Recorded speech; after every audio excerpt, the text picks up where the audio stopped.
이사야 63장은 그 앞에 62장하고는 아주 대조적입니다.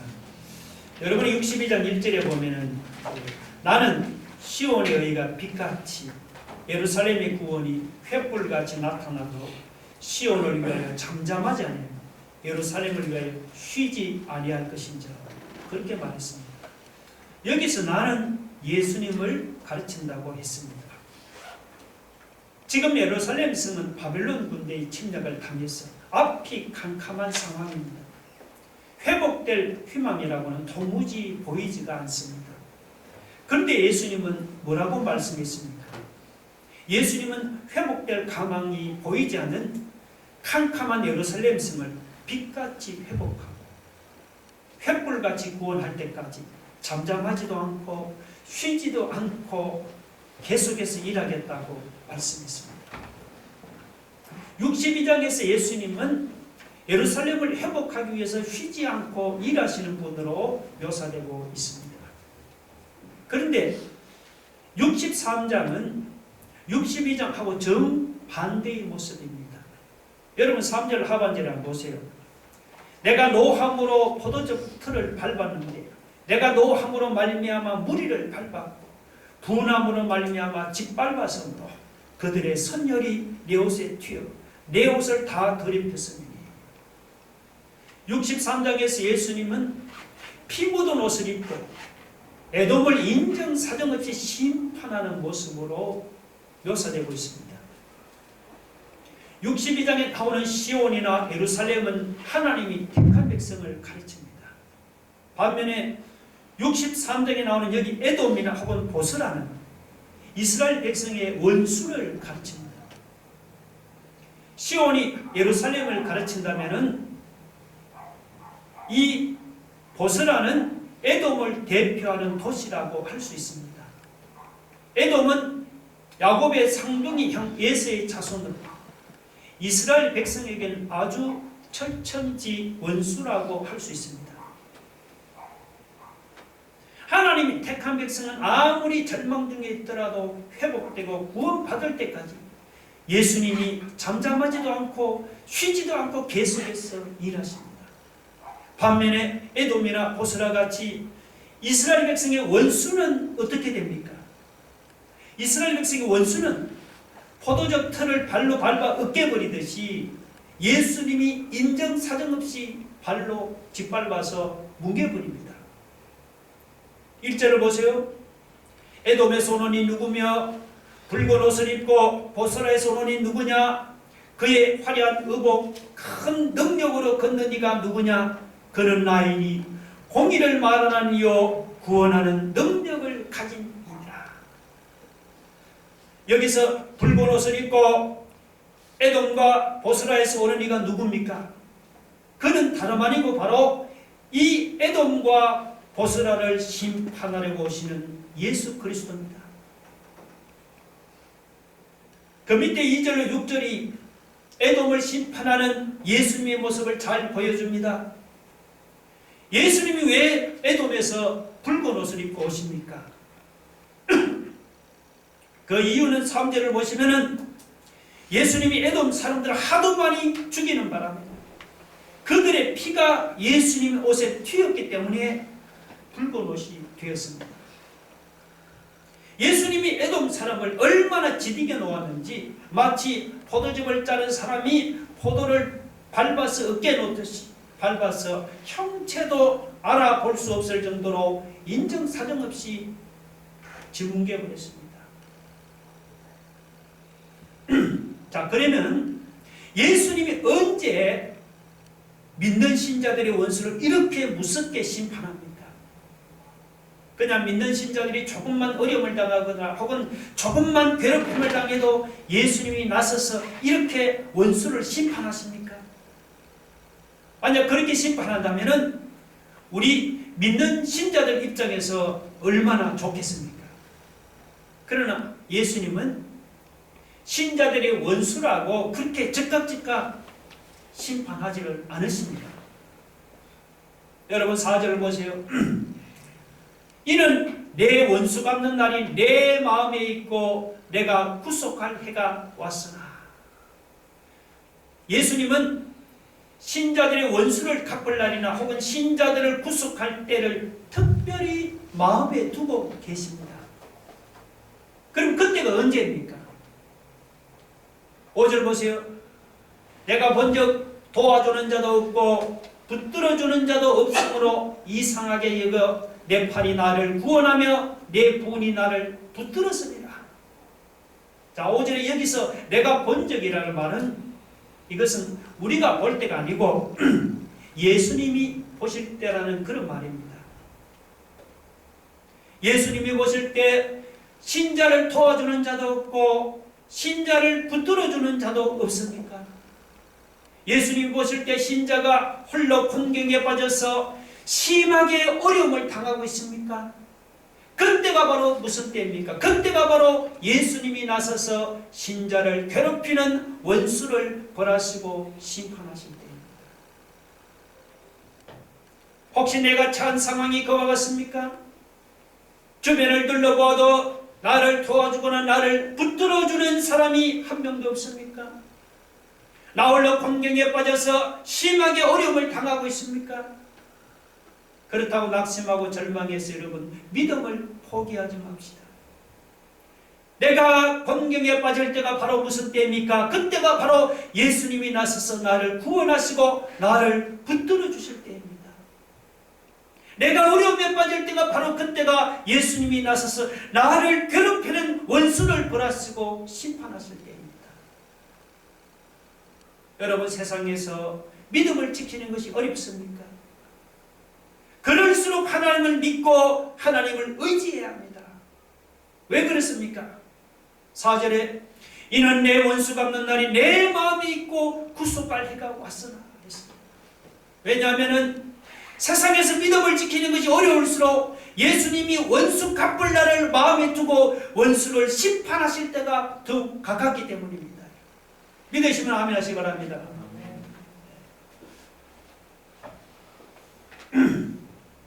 그 다음 여러분 7절을 한번 보세요.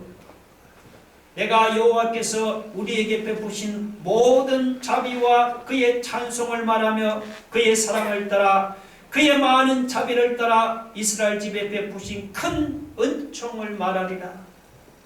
자, 이것은 이사야가 하는 말입니다. 이사야가 하나님이 베푸신 은혜를 회상하면서 하는 말입니다.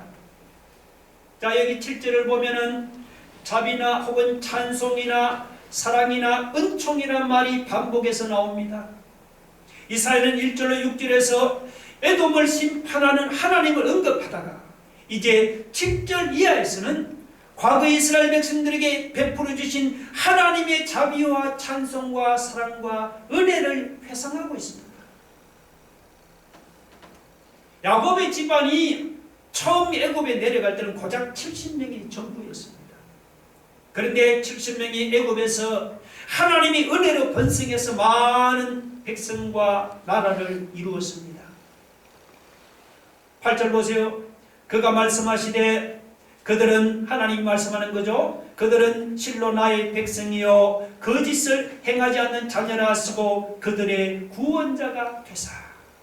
여기 거짓을 행하지 않는 자녀라 하시고, 여러분 하나님 앞에서 거짓을 밥 먹듯이 일삼는 이스라엘 백성들을 하나님은 거짓을 행하지 않는 자녀라고 불러주시고 그들의 구원자가 되사 그들을 애굽의 압제에서 구원해 주셨습니다. 이것이 하나님 은혜가 아니고 무엇입니까? 그뿐이 아니죠. 9절을 보면은 그들의 모든 환난에도 참아사 자기 앞에 사자로 하여금 그들을 구원하시며 그의 사랑과 그의 자비로 그들을 구원하시고 옛적 모든 날에 그들을 드시며 안으셨으나 했습니다. 자, 여러분 여기서 이 자기 앞에 사자가 누구냐 하면 자기 앞에 사자는 바로 예수 그리스도를 가르칩니다. 구약의 예수 그리스도입니다. 하나님께서 이스라엘 백성들이 환난을 당할 때 하나님은 나 몰라라고 하지를 않았습니다. 그때마다 하나님은 친히 그들의 환난에 동참해서 그의 사랑과 그의 자비로 예수 그리스도를 보내서 이스라엘 백성들을 환난에서 구원하셨습니다.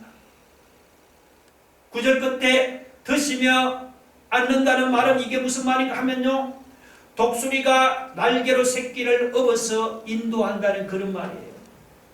독수리가 날개로 새끼를 업어서 인도하듯이 하나님이 이스라엘 백성들을 그렇게 은혜와 사랑으로 인도하시고 보호하셨습니다.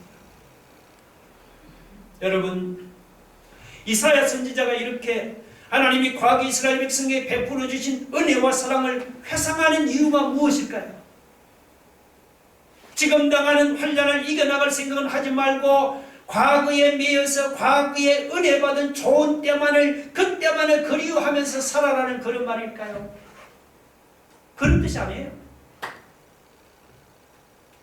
이사야가 이렇게 과거를 회상하는 것은 이스라엘 백성들이 과거 하나님으로부터 받은 은혜와 사랑을 기억하고 지금 당하는 환난과 어려움을 이겨나가라는 그런 말입니다.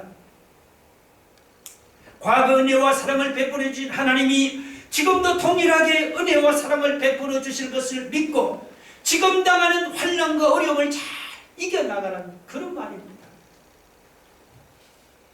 그러면 이사야 선지자가 의도하던 대로 이스라엘 백성들이 그렇게 살았습니까?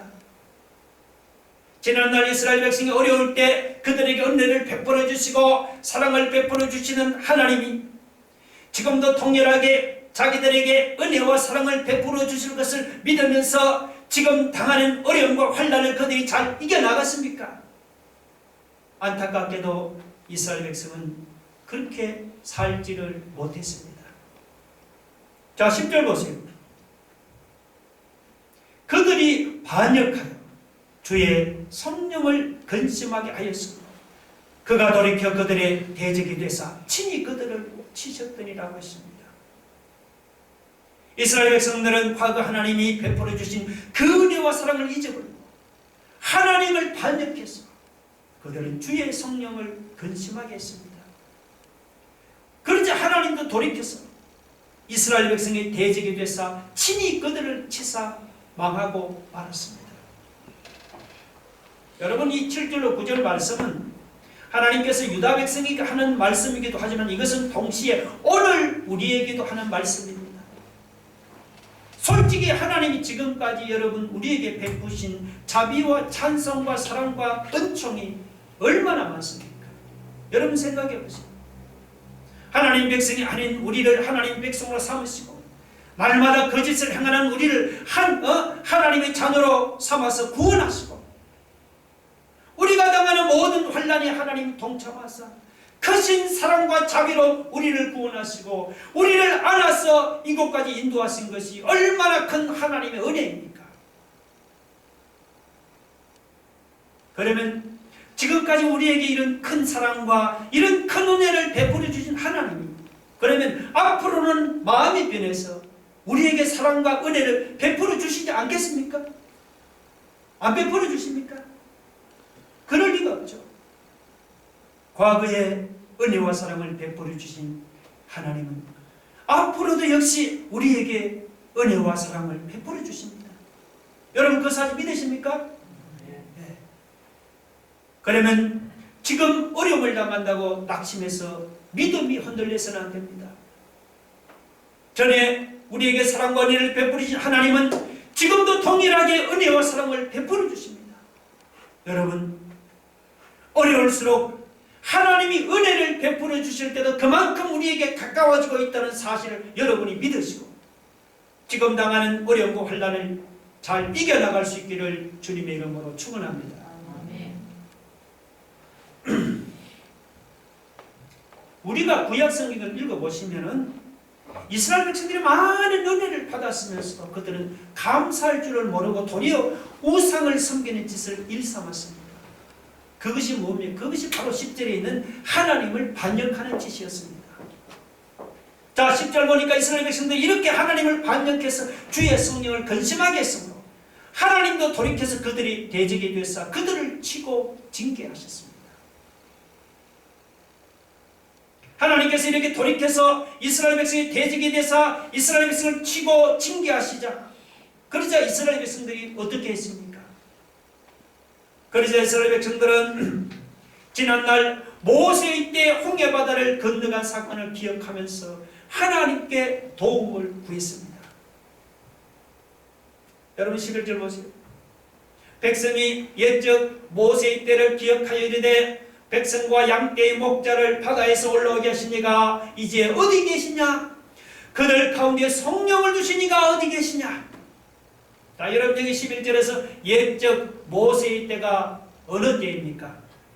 그 밑에 12절로 14절을 보면 그때는 이스라엘 백성들이 홍해를 건널 때입니다.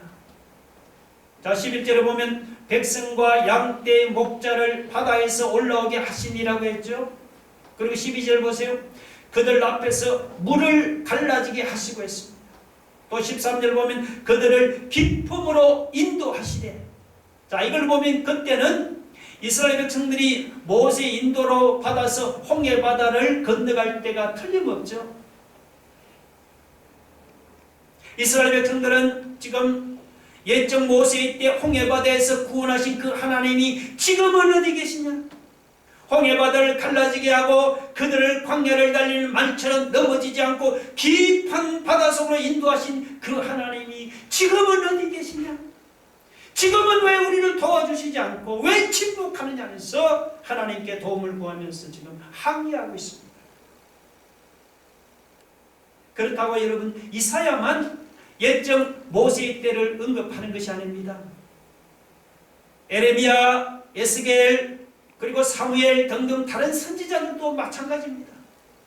구약시대 선지자들은 어려움을 당할 때는 항상 옛적 모세의 때를 회상했습니다.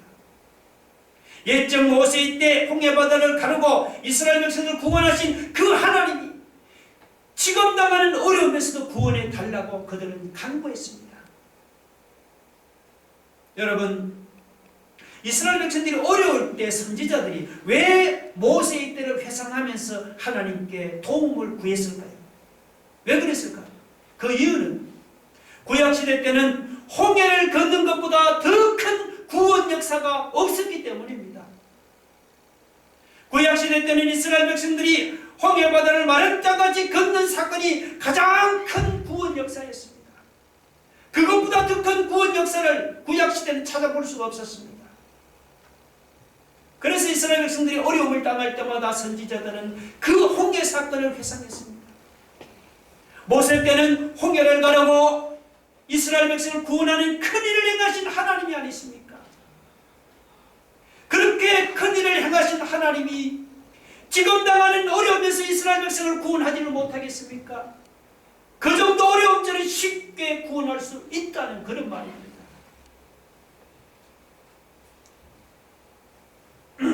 여러분, 구약시대 때는 이스라엘 백성을 홍해바다에서 구원하는 것이 가장 큰 사건이었다면 오늘 신약시대 때는 무엇이 가장 큰 사건입니까?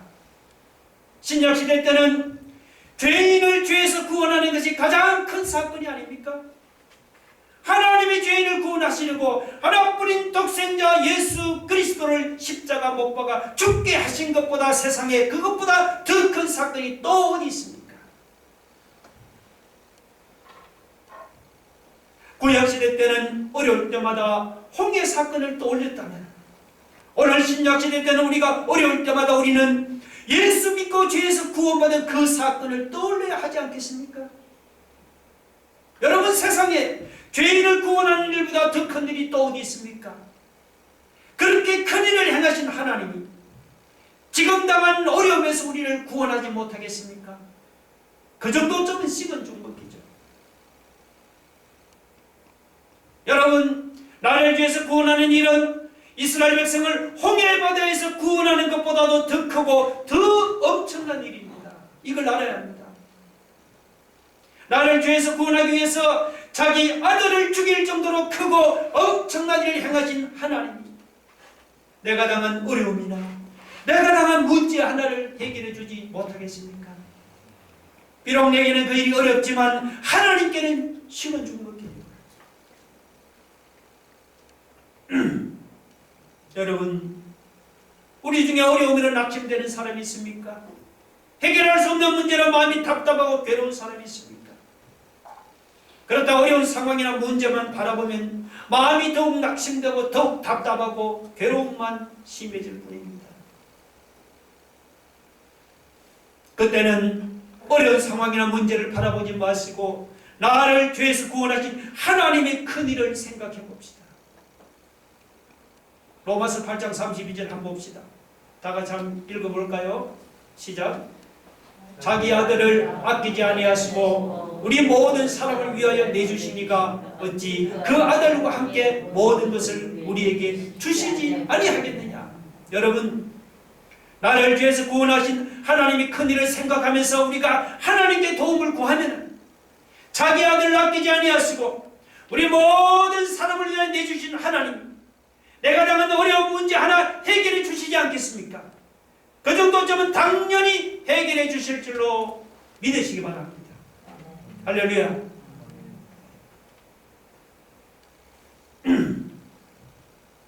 앞에서 이사야는 지난날 하나님이 베푸신 은혜를 회상하면서 하나님께 도움을 구했습니다.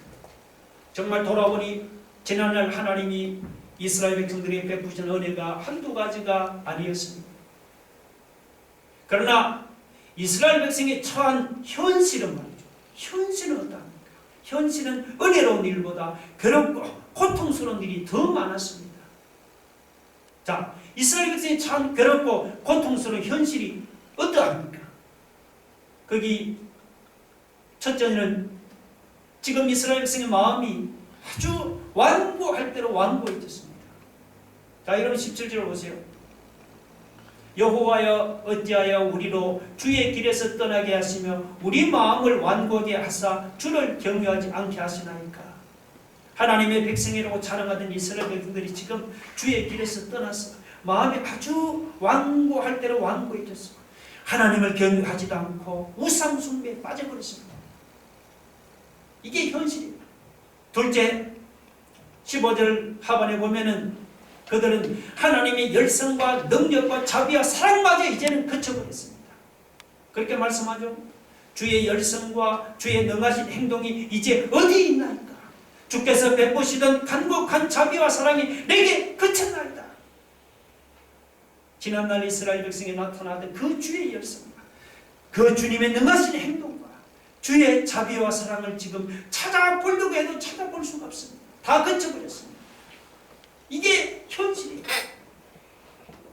셋째, 설상가상으로 그런 상황에서 지금 북쪽에서 바빌론이 유다를 침략하는 전운이 감돌고 있습니다. 18절 보면은 바빌론 군대가 예루살렘을 침략하면은 예루살렘 성전은 파괴당할 것입니다. 그리고 19절 보면 이스라엘 백성은 바빌론으로 사로잡혀 가서 주의 다스림을 받지 못하고 주의 이름으로 일컬음을 받지 못하는 이방인과 노예 신세로 전락할 것입니다. 그러니까 이스라엘 백성의 현실이 여러분 이런데 이사야의 선지자의 마음이 어찌 괴롭고 고통스럽지 않겠습니까?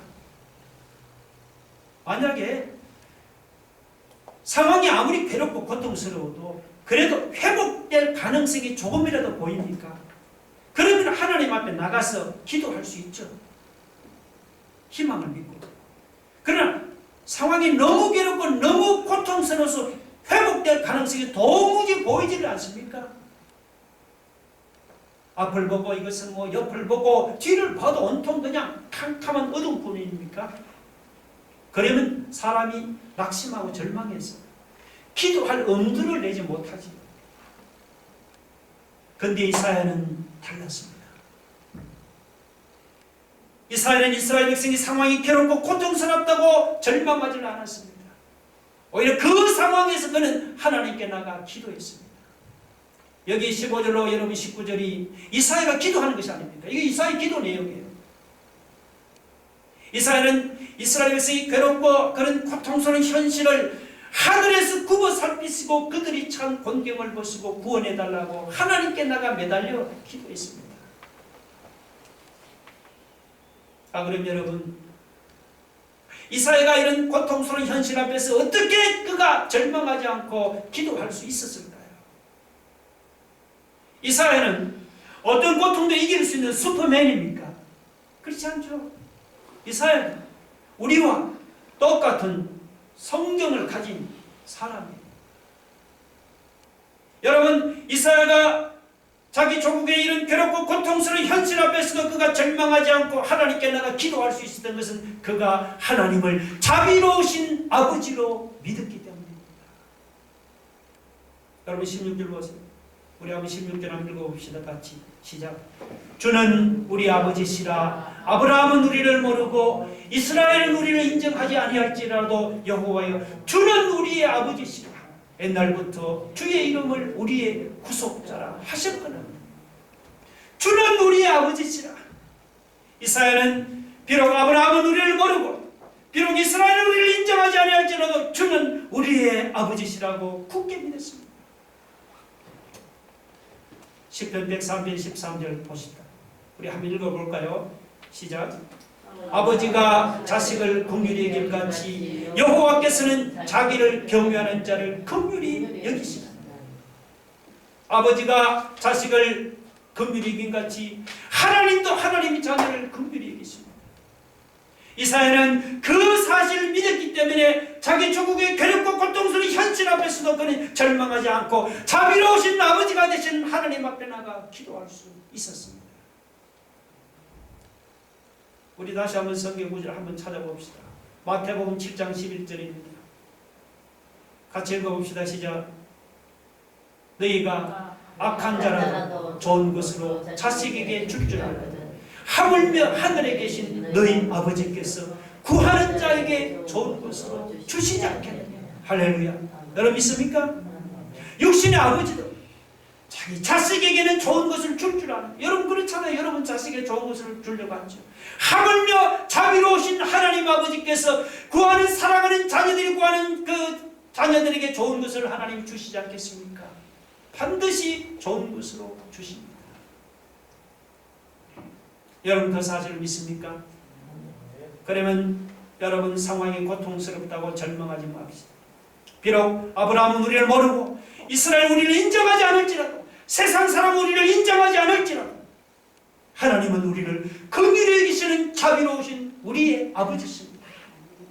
우리가 기도하면은 자비로우신 우리 하나님 아버지께서 하늘에서 굽어 살피사 괴롭고 고통스러운 현실에서 우리를 반드시 구해 주실 줄로 믿으시기 바랍니다. 할렐루야. 우리 함께 다 같이 여러분 가슴 두 손을 모아보시죠.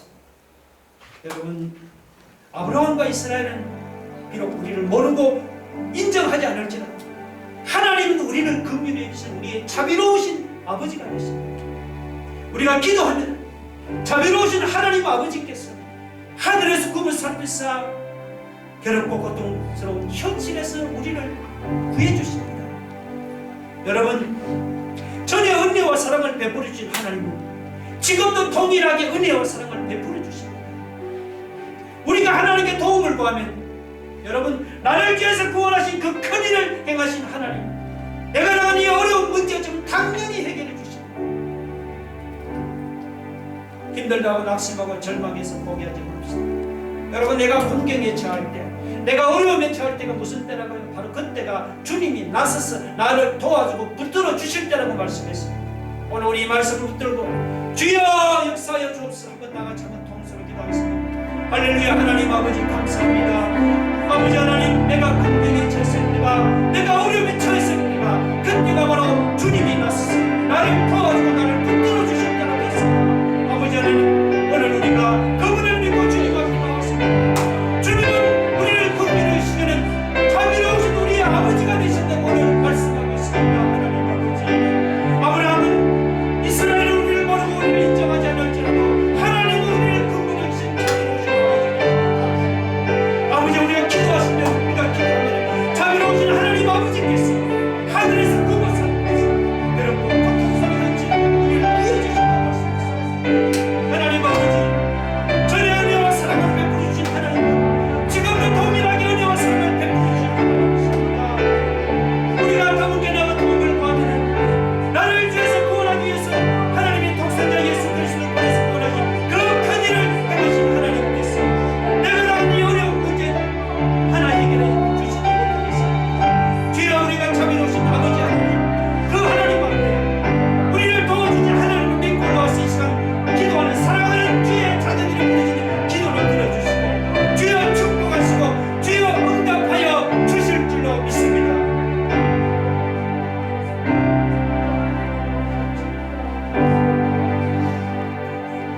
예수님 이름으로 기도 올려옵나이다.